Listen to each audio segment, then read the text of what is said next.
శ్రీకాకుళం జిల్లా మెడికవర్ హాస్పిటల్లో ఠాకూర్ సినిమా సన్నివేశం రిపీట్ అయిందని వాపోతున్నారు బాధితులు. కోన్రు త్రినాథరావు అనే వ్యక్తి చికిత్స పొందుతూ మృతి చెందడంతో ఆయన బంధువులు హాస్పిటల్ వద్ద నిరసనకు దిగారు.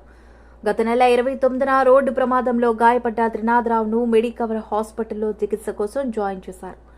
కనీసం తమకు చెప్పా పెట్టకుండా ఆపరేషన్లు చేయడంతో పాటు త్రినాథరావు మృతి చెందిన కనీసం సమాచారం ఇవ్వలేదని వాపోయారు. త్రినాథ్ కుటుంబ సభ్యులు త్రినాథ్లో కదలికలు లేకపోవడంతో గట్టిగా ప్రశ్నిస్తే చనిపోయాడని చెబుతున్నారని ఆరోపించారు. లక్షల రూపాయలు బిల్లులు చెల్లించినా కనీసం చనిపోయారని కూడా చెప్పలేదని మండిపడ్డారు. హాస్పిటల్ యాజమాన్యంపై కఠిన చర్యలు తీసుకోవాలని డిమాండ్ చేస్తూ ఆందోళనకు దిగారు. పరిస్థితి ఉద్రిక్తంగా మారడంతో భారీగా పోలీసులను మోహరించారు. ఈ దినము కోండ్రు త్రినాథ్ అనే వ్యక్తి రణస్థల మండలం కొండమూలకం గ్రామం 23 సంవత్సరాల వ్యక్తి 29 రాత్రి నరసన్నపేట ఏదో కార్యక్రమానికి వెళ్ళి రిటర్న్ వస్తుండగా ఫోటోగ్రాఫర్ అయినా ఎక్కడో యాక్షన్ జరిగింది. వాళ్ళకి ఇన్ఫర్మేషన్ వెళ్ళిన తర్వాత ఈ మెడికవర్ హాస్పిటల్లో జాయిన్ చేయడం జరిగింది. 29 నుండి ₹1,000 లక్షల రూపాయలు ఖర్చు పెట్టారు తల్లిదండ్రులు, వృద్ధులు. తీరా చూస్తే 2-3 రోజుల దిన నుండి వాళ్ళేమో చెప్పకుండా వీళ్ళకి కల్పించకుండా చనిపోయిన విషయం చెప్పకుండా డబ్బులు అయితే ఆరోగ్యశ్రీ కానివ్వండి, వీళ్ళ చేతి డబ్బులు కానీ మందులు కానీ అన్ని రకాలుగా వాడేసుకున్నారు. లక్షల రూపాయలు వాడేసుకున్నారు. గతంలో ఇదే మెడికవర్ మీద ఆరోపణలు చాలా ఉన్నాయి. ఇప్పుడైతే ఈ దళిత బిడ్డగా దళిత ఐక్య వేదిక నుండి జ్యుడిషియల్ ఎంక్వైరీ చేసినంతవరకు ఈ శవాన్ని తీసుకెళ్ళము, జిల్లా కలెక్టర్ కానీ జిల్లా ఎస్పీ కానీ కలుగు చేసుకొని ఇమ్మీడియట్ ఎంక్వైరీ చేయాలని, న్యాయ విచారణ జరిపించాలని మా ఆలోచన. మేమే లేదంటే శవాన్ని ఇక్కడే ఉంచి పోలీసులు మోహరించుకున్నారు, భయభ్రాంతులు గురి చేస్తున్నారు ఇక్కడికి వచ్చిన వాళ్ళని. అది దయచేసి విరమించుకోండి. ఈ హాస్పిటల్ మీద గతంలో ఆరోపణలు ఉన్నాయి. వృద్ధులైన తల్లిదండ్రులు కూడా చాలా ఇబ్బందులు పడి మానసిక ఇబ్బందులు ఉన్నారు. న్యాయ విచారణ జరిగినంత వరకు ఈ శవాన్ని మేము తీసుకెళ్ళమని మనస్ఫూర్తిగా కోరుకుంటున్నాము. దళిత ఐక్య వేదిక శ్రీకాకుళం జిల్లా కమిటీ. నా పేరు నందేష్. జై హింద్. ఇప్పుడు ఎప్పుడు చనిపోయారండి? అసలు 3 రోజుల క్రితం చనిపోయారు అంటున్నారు, ఇప్పుడు ఈ రోజు నిన్న చనిపోయారు అంటున్నారు. వాళ్ళు 3 రోజుల ముందు నుండి పేరెంట్స్ అబ్బాయి దగ్గరికి మూవ్మెంట్ చూసుకొని డాక్టర్లు సంప్రదిస్తుంటే డాక్టర్లు ఏమో పర్వాలేదు, అది రికవర్ అయిపోద్దమ్మా, మందులు కొద్దిగా ఓవర్ డోస్ అయ్యింది, రికవర్ అవుతాడనే చెప్తున్నారట. కానీ ఇక్కడ ఉండే వాళ్ళకి, పేషెంట్ దగ్గర ఉండే వాళ్ళకి కానీ చచ్చిపోయిన విషయం అయితే బయటపెట్టలేదు. తీరా వీళ్ళేమో ప్రెస్ చేశారు. ఏంటంటే ఆయన కదిలిలేదు, కళ్ళు తెరవట్లేదు, కాళ్ళు ఊపట్లేదు, లేదా చేతులు ఫింగర్స్ గట్రా ఎటు ఊపట్లేదని వాళ్ళు 10 మార్లు అడుగుతుంటే నిన్న సాయంత్రంకి 29ని జాయిన్ చేసిన వ్యక్తిని అన్ని రకాలుగా వాడేసుకొని నిన్న 14వ తేదీ సాయంత్రం 3-4 గంటల ప్రాంతంలో వీళ్ళు ఒత్తిడికి తట్టుకోలేక చనిపోయాడని చెప్పారటండి. మేనేజ్మెంట్ ఏంటండి, ఈ హాస్పిటల్ మీద పెద్ద గతంలో కూడా చాలా తప్పుడు అభియోగాలు ఉన్నాయి. చాలా స్టేట్మెంట్లు వచ్చాయి, పత్రికల నుండి వచ్చాయి, వాట్సాప్లో వచ్చాయి, పీడిఎఫ్లు వచ్చాయి. ఈ హాస్పిటల్ కోసం అందరికీ తెలుసు. చనిపోయిన వ్యక్తికి ఉన్నవే మేజర్ కంప్లైంట్ కదా, మైనర్ కంప్లైంట్. అందులో కొద్ది మేజర్ అని చెప్పారు. గతంలో కూడా ఒక షుగర్ పేషెంట్కి ఏమో ఏమి లేకుండా ఆపరేషన్ చేసి, చెక్ చేయకుండా ఆపరేషన్ చేసి ఆయనకి చాలా కాలు పోయి తీసినంత వరకు అది పత్రికలో వచ్చింది.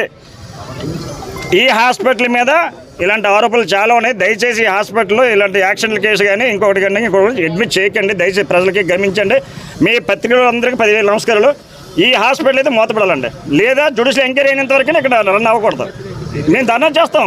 ఇప్పుడు మా ఐక్య వేదిక అందరూ వస్తున్నారు, మేము మీటింగ్ పెట్టుకుంటాం. సాయంత్రంలో తీర్మానం అవుద్ది. శవాన్ని అయితే తీసుకెళ్ళే ఆలోచన లేదు.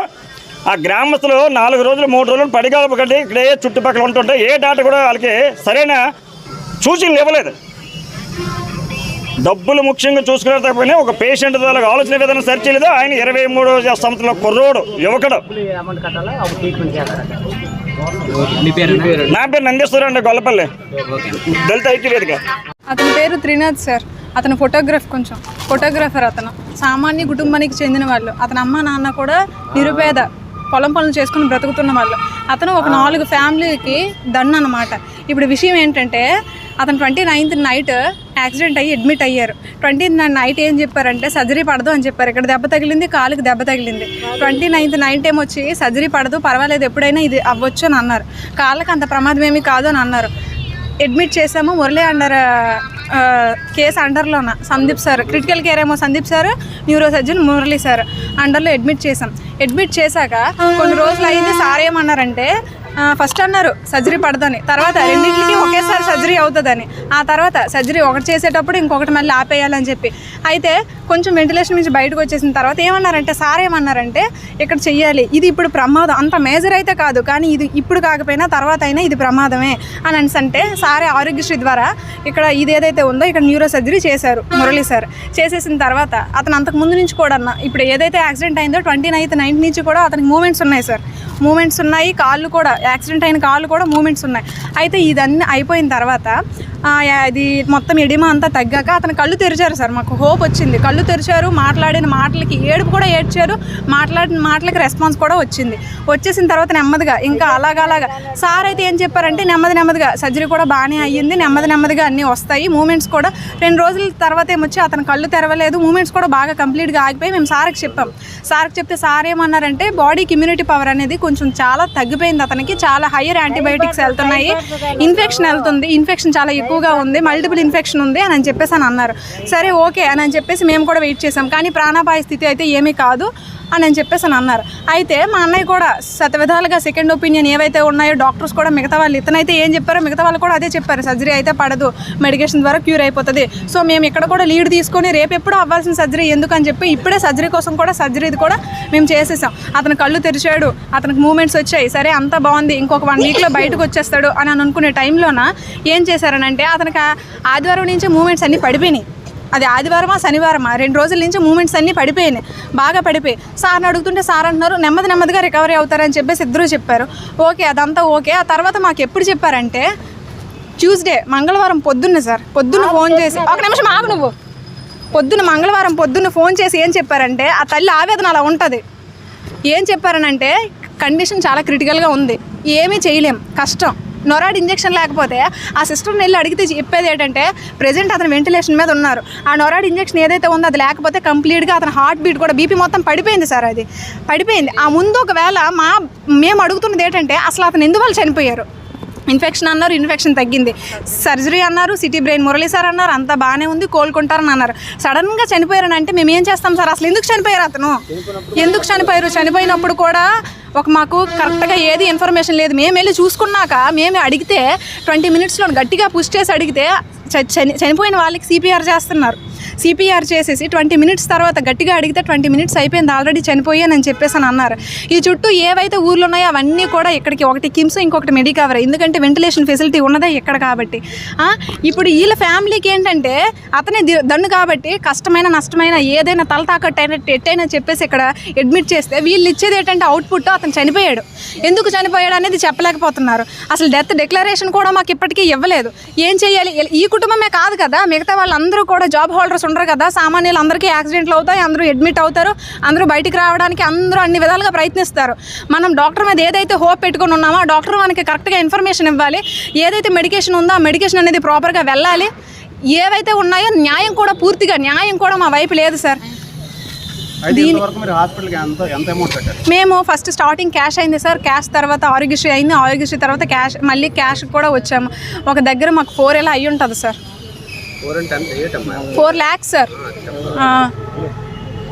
ఇప్పుడు మీకు హాస్పిటల్లో ఇప్పటికైనా సరే చనిపోయారని చెప్పారు నాకు మేము వెళ్ళి మొత్తం అన్ని వాల్యూస్ అన్ని జీరో పడిపోయాక చెప్తున్నాను కదా సార్, అంతా జీరోస్ వాల్యూ కర్టన్స్ కూడా క్లోజ్ చేసి కూర్చున్నాక వాల్యూస్ అన్ని పడిపోయిన తర్వాత మేము వెళ్తే అప్పుడు మాకు సిపిఆర్ చేశారు. గట్టిగా అడిగితే అప్పుడు 20 minutes అయిపోయిందమ్మా చనిపోయా అని చెప్పేసి అప్పుడు చేతిలో డెక్లరేషన్. ఇప్పటికి మాకు చెప్పలేదు అతను ఎప్పుడు చనిపోయాడు. ఇప్పుడు ఇంకా గట్టిగా మేము అడుగుతూ ఉంటే మా మీద ఇంకేమొచ్చి ఆ పేషెంట్ వల్ల ఇన్ఫెక్షన్ అవుతుంది, మీ మీద కేసు పెడతామని చెప్పేసి అని అంటున్నారు సార్. ఇప్పుడు మాకు న్యాయం కావాలి సార్, మా కుటుంబం ఇప్పుడు ఆ మనిషి చనిపోయే మనిషిని మాత్రం మేము తీసుకురాలేం, అది వాళ్ళు కూడా ఇవ్వలేరు. నా కుటుంబంకి జరిగింది ఏదైతే పరిస్థితి ఉందో అది ఇంకో కుటుంబానికి జరగకూడదు. ఈ చుట్టూ ఏవైతే పల్లెటూర్లు ఉన్నాయో ఆ పల్లెటూరు వాళ్ళందరూ కూడా వ్యవసాయాన్ని నమ్ముకొని తమకు తాముగా సంపాదించుకున్న వాళ్ళే ఎక్కువ. మనం ఏదైతే హోప్తో ఇక్కడికి వచ్చామో ఆ హోప్ అయితే ఇక్కడ లేదు సార్. దీనికి న్యాయం ఎవరైనా చెయ్యాలి అని అంటే అది కలెక్టర్ గారే చెయ్యాలి, ఎస్పీ గారు కలెక్టర్ గారు మాత్రమే చర్యలు తీసుకోవాలి. దీనికి ఇంతకు మించి ఇంకొకటి లేదు. అంతే సార్, థ్యాంక్ యూ. నా పేరు ఉషా సార్.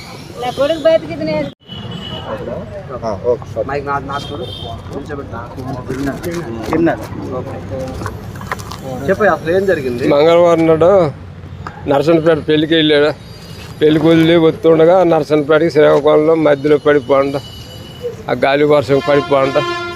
అక్కడ ఊళ్ళో మర్నాటి వాళ్ళు ఇద్దరు ఉంటే వాళ్ళు జోబులు చేయట్టి ఫోన్ చేసినారు మనకి ఇంటికి. వెళ్ళి హాస్పిటల్ జాయిన్ చేసినాం. మంగళవారం నాడు స్టార్టింగ్ ఇప్పటికి 15 రోజులు 16 రోజులు అవుతుంది. మనల్ని డబ్బులు కట్టించుకుంటారు, మెడిసిన్ మన డబ్బులు ఇటు కొనుక్కొని ఎక్కించుకుంటారు. మరి ఇప్పటికి నిన్న సోమవారం నుంచి మనకి ఏడు చెప్పలేదు, ఉలుకులేదు పలుకులేదు. సోమవారం నుంచి మనకు చెప్పవచ్చును కదా, ఎక్కడికైనా తీసుకెళ్తాం కదా, ఏడు చెప్పలేదు. పావంగా ఊరుకుంటారు. మెడిసిన్ మనకు కొనుక్కెళ్ళి ఇచ్చేవాళ్ళు మనకి. అవి ఎక్కించినారు, మరి ఏవి ఎక్కించారు మనకు గుర్తివ్వలేదు. ఇది జరుగుబడి.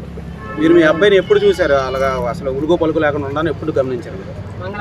మంగళవారం నాడ సోమవారం నుంచి స్టార్టింగ్ కాలు కదిపోడు, అంతకుముందు కాలు కొండి చూసాడు. అప్పటి నుంచి మరి ఏటి కారణం, మరి ఏడు చేసినారు, ఏ మెడిసిన్లు ఎక్కించారు. అప్పటి నుంచి మరి ఏటు ఉలుకునేది పలుకులేదు. డాక్టర్ గారిని అడిగితే మేము ఉన్నాం, నీకేం భయం లేదు, అలాగే అలాగని అనేసారు. మరి వాళ్ళు అలాగంటే మనకేటని బయట కూకుంటాను.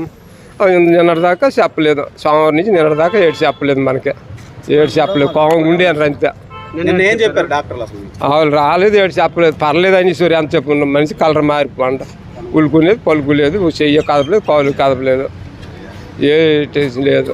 మనకు గుట్టే పోతుంది కదా.